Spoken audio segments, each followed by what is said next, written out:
ಅಲ್ಲ ಮುಸಲ್ಮಾನನ ಶಿವ ಹಿಂದೂ ಅಣ್ಣ ಹೊಳಿ ಯಾವ ಮಂದಿದ ಈ ಕೃಷ್ಣ ಹೊಳೆ ಐತಿ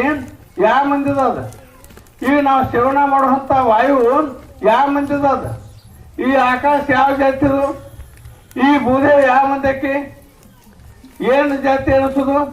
ಜಾತಿ ಹೀನ ಮನೆ ಜ್ಯೋತಿಷಹೀನವೇ ನೀವೆಲ್ಲ ಓದಿಸಿ ನನ್ನ ಕಣ್ಣಾಗ ನೀವೆಲ್ಲ ಹೆಂಗೆ ಕಾಣ್ತೀರಿ ಅಂದ್ರೆ ಹೆಣ್ಣು ಮಕ್ಕಳೆಲ್ಲ ಹೆಣ್ಣು ದೇವಾದಿಗಳಂಗ ಗಂಡು ಮಕ್ಕಳೆಲ್ಲ ಗಂಡು ದೇವಾದಿಗಳಂಗ ಸಮಾಜದಲ್ಲಿ ಚಿತ್ತ ಕೊಟ್ಟು ಕೇಳೋದು ಮಹಾಜ್ಞಾನಿಗಳಂಗೆ ಕಾಣಿಸ್ತೀವಿ ನನಗೆ. ಮಹಾಜ್ಞಾನಿ ಯಾವ ಕಾರಣ ಚಿತ್ತ ಕೊಟ್ಟು ಕೇಳೋ ಕಾರಣ ಚಿತ್ತ ಜ್ಞಾನ, ಚಿತ್ತ ಬೆಳಕು, ಚಿತ್ತ ದೇವನ ಚಿತ್ತ ಎಷ್ಟು ದೊಡ್ಡ ಚಿತ್ತಿಕ್ಕಿ ನಾವು ಚಿತ್ತ ಕೊಟ್ಟು ಕೆಲಸ ಮಾಡಿದ್ವಿ ಅಂದ್ರೆ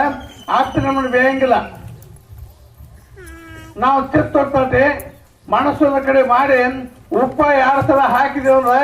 ಆಸ್ತಿ ತಲೆಯಾಗ ಕಟ್ತಾಳ. ಈಗ ಆಸ್ತಿ ಯಾವ ಅಂದ್ರೆ ಮಹಾಜ್ಞಾನಿಗಳೇನು ಹುಟ್ಟಿ ಬಂದಾವ ನೋಡ, ವೀರ ಬಸಣ್ಣ ಚರಣ ಬಸಣ್ಣ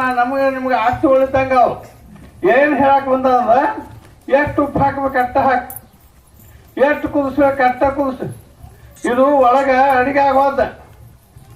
ಉಪ್ಪು ಹತ್ತೈತಿ ಸಿಮಿ ಹತ್ತು ಅದ ಏನು